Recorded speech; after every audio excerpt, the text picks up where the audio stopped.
I'm not working no more right now. I just recently left my job 2 weeks ago. Why? I told you to get a job, not lose a job. What I seem to think is happening is that you're not doing anything but smoking weed and doing nothing. That's not And right. that's not gonna, really? You just left your grandma in the car? Yeah, because I needed to get up here. She was my only way to get here. Is she in a, Does she have a license to drive? Do you even have a license to drive? I don't, sir.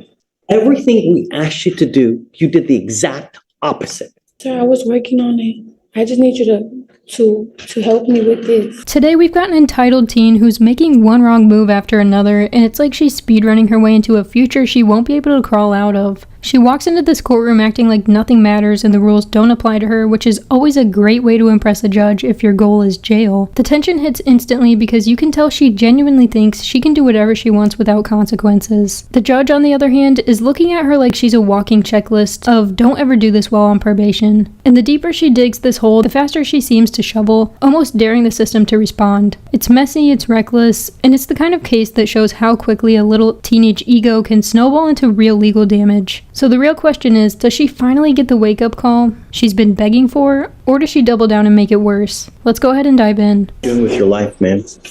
What am I doing with my life?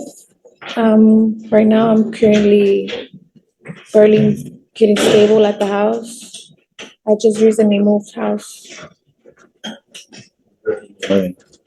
with my grandparents, but we switched locations from over there Galleria to over here Aldine Westfield. Still living with your grandparents, Yes, I'm the only one that lives with them. I'm the one that tries to help them out. okay? How old are they? They are 65 and up. They don't need help. are they ill? My grandma is. Hey, what do you do? Are you working? You going to school? I'm not working no more right now. I just recently left my job 2 weeks ago. Why? I told you to get a job, not lose a job. I already had a job when I had first seen you, but I left it because it's 40 minutes drive. It's a 40-minute drive away. I don't have transportation right now. So what have you been doing between now and then, in the last 2 weeks? Well, I've been looking for a different job nearby, and I got an interview coming up on the 8th for Academy. I'm sending you for a drug and alcohol test now. What are you going to test positive for? For THC. Not going to go well for you, Ms. Castillo. I should be there from the first time that we got arrested. So you haven't smoked since the last time you've been arrested? Because I think she's saying it may be something still in her system from when she was here. I don't see the date. I mean, from August? That's what, 60 days? Really? Really? Yes, sir. I'm sending you for a drug and alcohol test right now, Ms. Capetillo. What I seem to think is happening is that you're not doing anything but smoking weed and doing nothing. That's not And right. that's not gonna, really? We'll see. I'm sending you for a drug test now. You must come right back and we'll see what happens. Understood. Okay.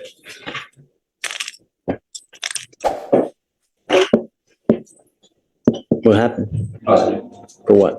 THC, no alcohol. Because we don't know the levels, but that's it. How old is she? How old are you? I'm 19.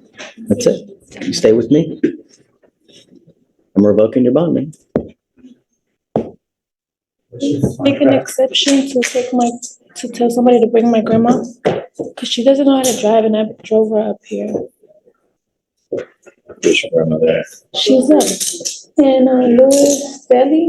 It's like a restaurant from here. I just left her parked there. She doesn't know how to drive. You just left your grandma in the car? Yeah, because I needed to get up here. She was my only way to get here. Is she in a, Does she have a license to drive? Do you even have a license to drive? I don't, sir. so your grandmother drove It's you? like or you one drove thing her? after the I other. drove my grandma here. Why'd you I bring don't her have here? any transportation, sir. I had to You can't drive if you ain't got a license and insurance. I was trying to provoke this. I was not trying to get arrested, sir. Everything we asked you to do, you did the exact opposite. Sir, I was working on it. I just need you to help me with this. I'm just asking you for like one more week and I'll get it together. I haven't been smoking. That's just, I'm sorry, that's been there for now, for a minute. I haven't smoked because I know I have court. Yeah, I believe it. The tests are gonna eventually show something else, and you're not gonna believe me. I don't know what to tell you, can Mr. tell- Slider, but I mean, it's like, it's literally, it's one thing after the other with Hear me me. out, sir. Judge, can I speak to you? You know what? I don't want to talk about the case, and you're really in enough hot water as it is. Because the problem is your grandmother probably doesn't have that many resources as is. So who do you have now that's going to pony up $10,000 to get you out? This defendant can't do a single thing right to save her own life, and honestly, she's moving like she wants to be arrested just for the lifestyle change. She's sitting around all day doing absolutely nothing besides getting high, and then she caps it off by driving without a license or insurance like it's the most normal thing in the world. Her decision-making skills are so bad, they could be studied as a public safety hazard. And quitting her job while she's on probation when employment is literally a condition might be the most self-sabotaging move I've ever seen. That also raises a very real legal question. How was she even getting to work in the first place? Because either she was driving illegally this whole time, or she somehow had transportation she magically forgot existed today. And if she did have transportation before, why didn't she just use that same option instead of breaking the law on her way to court? Judges take that personally, by the way. Nothing irritates them faster than someone violating the law while actively showing up to discuss their last violation. You could see it all over the judge's face. This was his last straw, and she walked right into it like it was a trampoline. The second he revoked her bond, you knew he'd been holding that decision in his back pocket, just waiting for her to give him a reason, and she delivered. She's only 19, not even old enough to legally smoke in a lot of states, and already stacking up violations like they're collectible trading cards. What makes it even scarier is that she has absolutely no concept of how bad her record is going to haunt her later. That lack of awareness is the part judges fear the most, when someone's young, reckless, and completely blind to consequences. Watching her spiral like this is sad, frustrating, and honestly a little terrifying because she's springing into adulthood with no idea how the world works. You stuck like Chuck now for the next couple months in custody.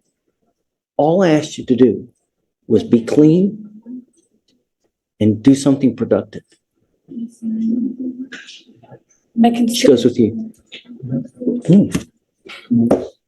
Oh, hey, Mr. Slider, what was her last name?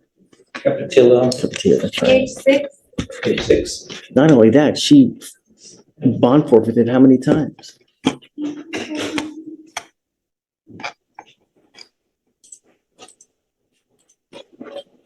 I don't know what to do. I really don't. Try to figure out what our grandmother has to do with.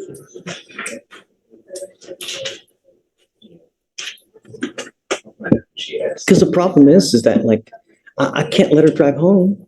She didn't even get a license and insurance. So even if I let her out, I can't let her drive. Will you do me a favor? Will you ask her if grandmother has the ability to drive? Drivers, or is there Right. someone else that can come here and drive her? I'll find out. Please. Thank you, Judge. You know, I wanted to let you know that I'm bringing you out here because I feel really bad. But you've done nothing to help yourself. But smoke weed, you're driving without a license, and you continue to violate conditions of this court. You didn't show up like a week or two ago, you know? So it's one thing after the other. We are trying to do everything in our power to get through to you, to try to better yourself and to get to, we truly want the best for you. But at this point in time, you're your own worst enemy. You're doing nothing for us to also help you out. If I let you go now, that's enabling you, telling you it's okay for you to continue to conduct and act like you're doing.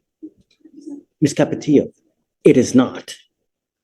Me, if I let you out now, it's enabling you, and I refuse to do that. I want you to understand that we mean business. And this is what happens when you don't follow conditions. We mean business. No catch and release here. Good. We'll see you in a couple days, and I really truly hope that you now will appreciate this, okay? I'm not letting you out. But what I want you to understand is that if I let you out, you will get the understanding that it's okay for you to continue to do what you're doing, and it's not. One more thing. I'm not going to let you plead guilty just to get out. You pleading guilty to a theft case will be the absolute worst thing you can do because you will become unemployable. No one will hire you. You will be unable to get an apartment, a loan for anything, to get a car, a house, apartment. You want funding for financial aid for schooling for this, not with a theft conviction. Understand that. But I want you to understand that we mean business. And I hope that this is the length that we have to go to. All right? Okay, thank you. Whoa, hold on. I need to decide this. One more thing. The most important thing in this life, do not drive without a license and liability insurance. You will be signing an affidavit with me right now. This is a promise you're making to me not to drive. And if you do, I can have a contempt hearing and you can be facing up to 180 days in jail and a $500 fine every time you drive. If you get into a car and you get into an accident and you don't have insurance, you've completely messed with everyone. And I know you don't have money. But if you get into an accident with someone who's got like a BMW Jaguar, or even whatever it may be, they're out a ton of money and it's not fair. All I'm trying to do is what's fair. It's one failure after another with her, and she has no clue how deeply all of this is going to cut into her future. I genuinely hope she eventually realizes the judge isn't trying to be a villain here. He's the only person in the room actually trying to slow her freefall. He's doing everything he can to get it through her head that the choices she's making right now aren't sustainable in the real world. And once that conviction hits her record, it's like she just signed up to play the game of life on extreme difficulty mode with no tutorial. Employers check records, landlords check records, even some schools check records. She has no idea how quickly these decisions snowball outside of the courtroom. And being only 19, she's operating on pure impulse without understanding the long-term damage trailing behind her. Judges see this pattern every day, and the sad part is they know exactly where it leads if someone doesn't intervene. That's why revoking her bond wasn't just punishment, it was a desperate attempt to force a reset before she becomes an adult with a criminal spiral she can't undo. Sometimes a few days in custody is the only thing that gets someone to stop, breathe, and finally realize that the world doesn't bend to their wishes. Do you think she'll actually learn from this, or is she headed right back into the same mistakes? Let me know what you guys think down in the comments. Thanks so much for watching. Don't forget to like and subscribe, and I'll catch you in the next one.